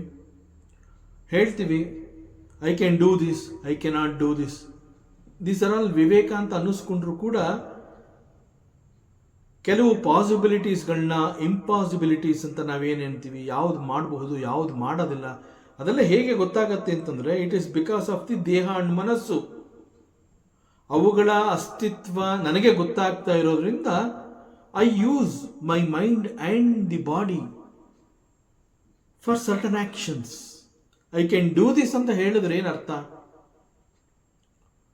ಐ ವಿಲ್ ಡೂ ದಿಸ್ ಅಂತ ಹೇಳಿದ್ರೆ to do that particular action I use both my mind and the body. So ನಾನು ಮಾಡಿದೆ ಅಂತ ಹೇಳ್ಕೊಂಡ್ರು ಕೂಡ it is because of the body and mind. So ನನ್ನ ಅಸ್ತಿತ್ವ ಆ ಮುಖಾಂತರ ಅಲ್ಲಿ ನಾನು ಕಂಡುಕೊಂಡು ನಾನು ಇಂತಹದನ್ನು ಮಾಡಬಲ್ಲೆ ಅಥವಾ ಮಾಡ್ತೀನಿ ಅಂತ ಹೇಳ್ತಾ ಇದ್ದೀನಿ ಅಂತಂದ್ರೆ I believe this is the strength of my body and the mind. So I will use this body and mind and I will complete this task. But here Arjuna ದೇಹ ಮನಸ್ಸು ಎಲ್ಲವೂ ಸೋತು ಹೋಗಿದೆ. That means I can do nothing. ದೇಹ ಕಂಪಿಸ್ತಾ ಇದೆ, ನಡುಕ್ತಾ ಇದೆ ನನ್ನ ದೇಹ. ಬುದ್ಧಿಲೂ ಕೂಡ ಏನು ತೋಚ್ತಾ ಇಲ್ಲ. ಬಿಯಾಂಡ್ ಮೈಂಡ್ ನಾವು ಹೇಳ್ತೀವಿ ಇಟ್ ಈಸ್ ಇಂಟೆಲೆಕ್ಟ್ ಅಂತ ಹೇಳ್ತೀವಿ.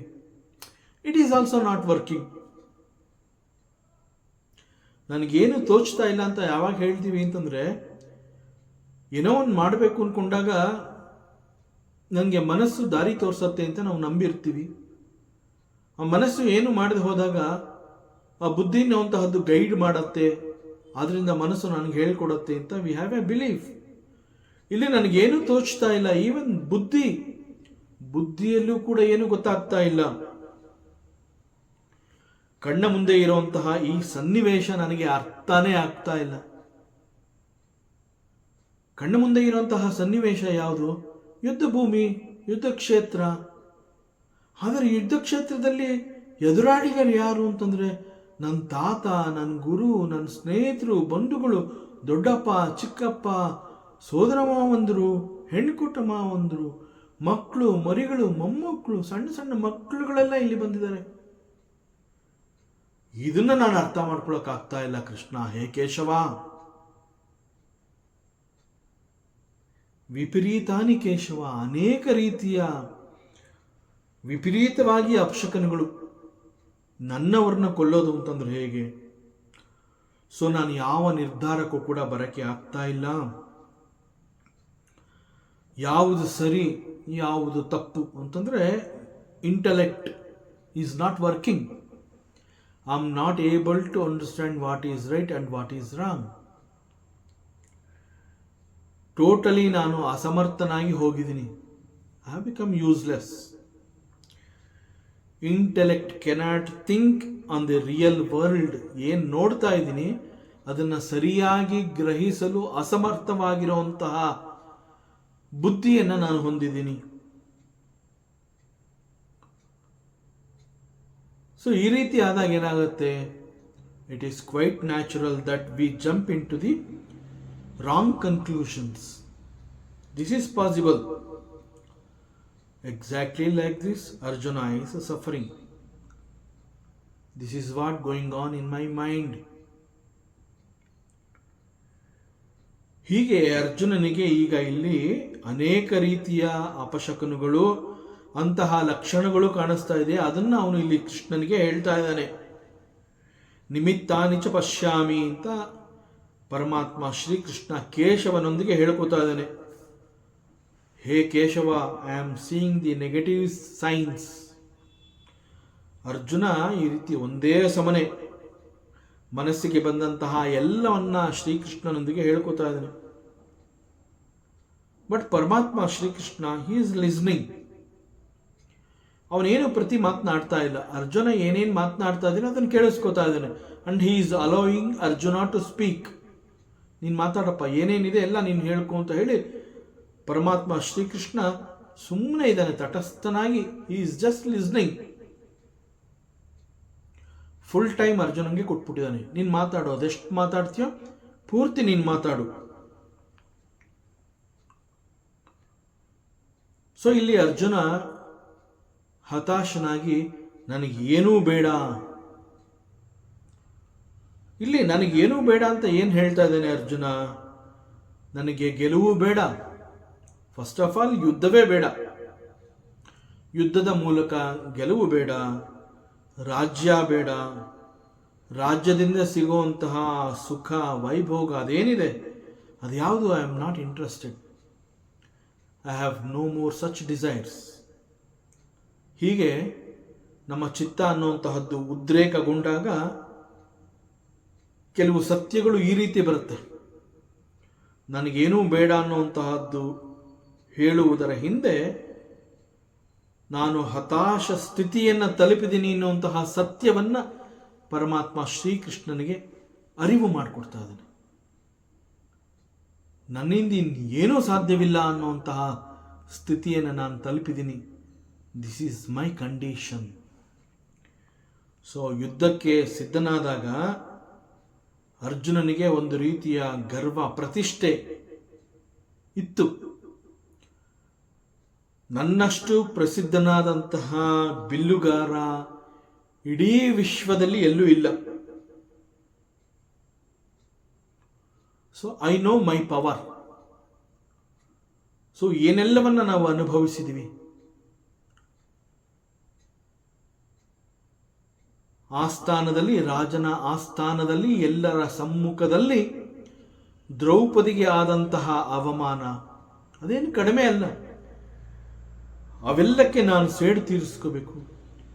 ಅಂತಹ ಅವಮಾನದ ಸನ್ನಿವೇಶವನ್ನು ಕ್ರಿಯೇಟ್ ಮಾಡಿದಂತಹ ಆ ಎಲ್ಲರನ್ನ ನಾನು ಕೊಲ್ತೀನಿ. ಈ ರೀತಿ ಅರ್ಜುನನ ಮನಸ್ಸಿನಲ್ಲಿ ಒಂದು ರೀತಿಯಾದ ವಿಪರೀತವಾದಂತಹ ಉತ್ಸಾಹ ತುಂಬಿತ್ತು. ಅಂತಹ ಉತ್ಸಾಹಗಳನ್ನು ಇಟ್ಕೊಂಡು ಅವನು ಯುದ್ಧ ಭೂಮಿಗೆ ಯುದ್ಧಕ್ಕೆ ಸಿದ್ಧನಾಗಿ ಬಂದಿದ್ದ. ನಾನು ಯುದ್ಧ ಮಾಡಬೇಕಾದ್ರೆ ಈ ನನ್ನ ರಥದ ಸಾರಥಿ ಪರಮಾತ್ಮ ಶ್ರೀಕೃಷ್ಣ, ಅದು ಅವನಿಗೆ ಗೊತ್ತಿತ್ತು. ಸೊ ಅವನ ಸ್ಟ್ರೆಂತ್ ಅವನಿಗೆ ಗೊತ್ತು. ಇಡೀ ವಿಶ್ವದಲ್ಲಿ ನಾನು ಶ್ರೇಷ್ಠ ಬಿಲ್ಲುಗಾರ ಮತ್ತು ನನ್ನ ರಥದ ಸಾರಥಿ ಈಸ್ ದಿ ಲಾರ್ಡ್ ಶ್ರೀಕೃಷ್ಣ, ಅದು ಕೂಡ ಗೊತ್ತು. ಸೊ ಈ ರೀತಿ ಬಹಳ ಉತ್ಸಾಹದಿಂದ, ಕಾನ್ಫಿಡೆನ್ಸ್ ಅಂತ ನಾವು ಹೇಳ್ತೀವಲ್ಲ, ಆತ್ಮವಿಶ್ವಾಸದಿಂದ ಯುದ್ಧಕ್ಕೆ ಬಂದಿದ್ದಾನೆ. ಯುದ್ಧದಲ್ಲಿ ಗೆಲುವು ನನ್ನದು ಅನ್ನುವಂತಹದ್ದು ಗ್ಯಾರಂಟಿ. ಬಟ್ ಯುದ್ಧ ಪ್ರಾರಂಭ ಆಗಿಲ್ಲ ಅಷ್ಟೇ.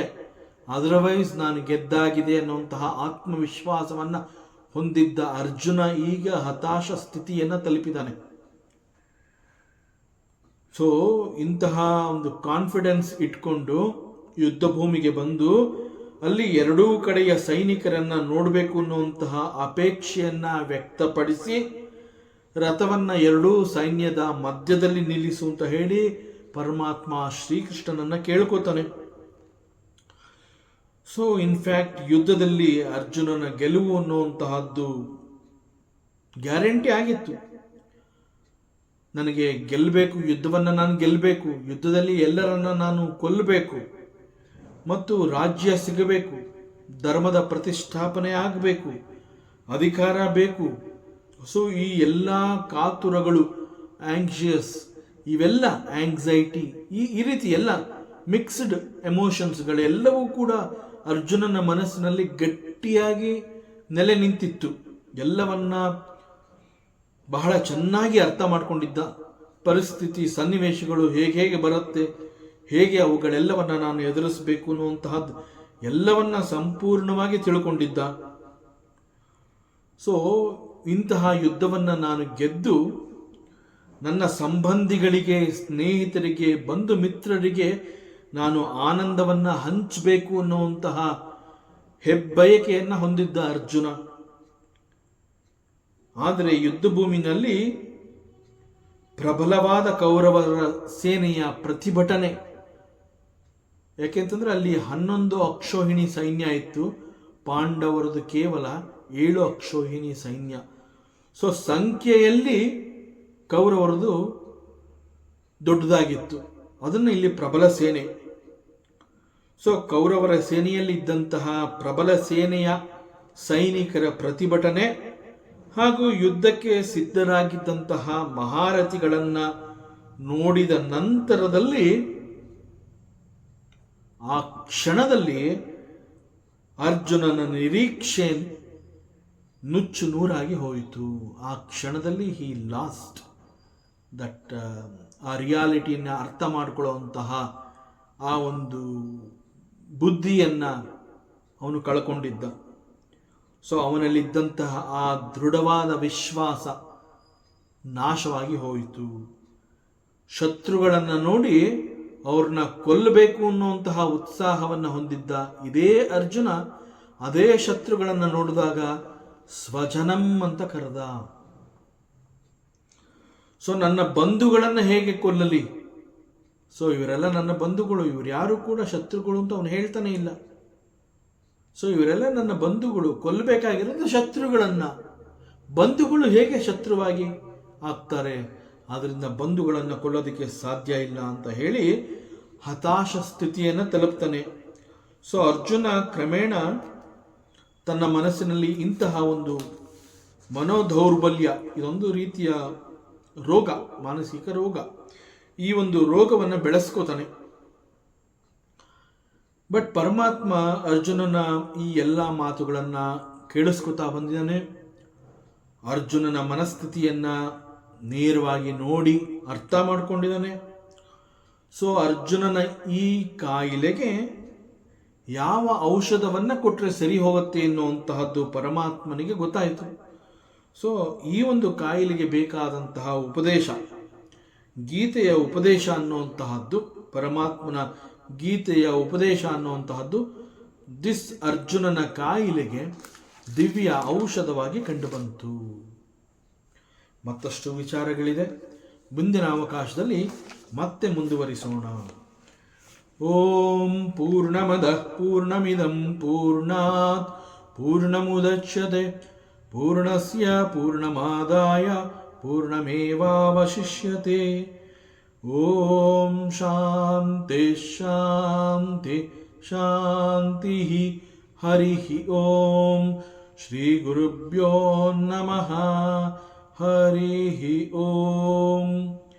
ಈ ದಿನದ ಪ್ರವಚನ ಸೇವೆಯನ್ನು ಪರಮಾತ್ಮ ಶ್ರೀಕೃಷ್ಣನ ಪಾದಚರಣಗಳಿಗೆ ಅತ್ಯಂತ ಭಕ್ತಿಯಿಂದ ಶ್ರದ್ಧೆಯಿಂದ ಅರ್ಪಿಸೋಣ. ಶ್ರೀಕೃಷ್ಣಾರ್ಪಣಮಸ್ತು.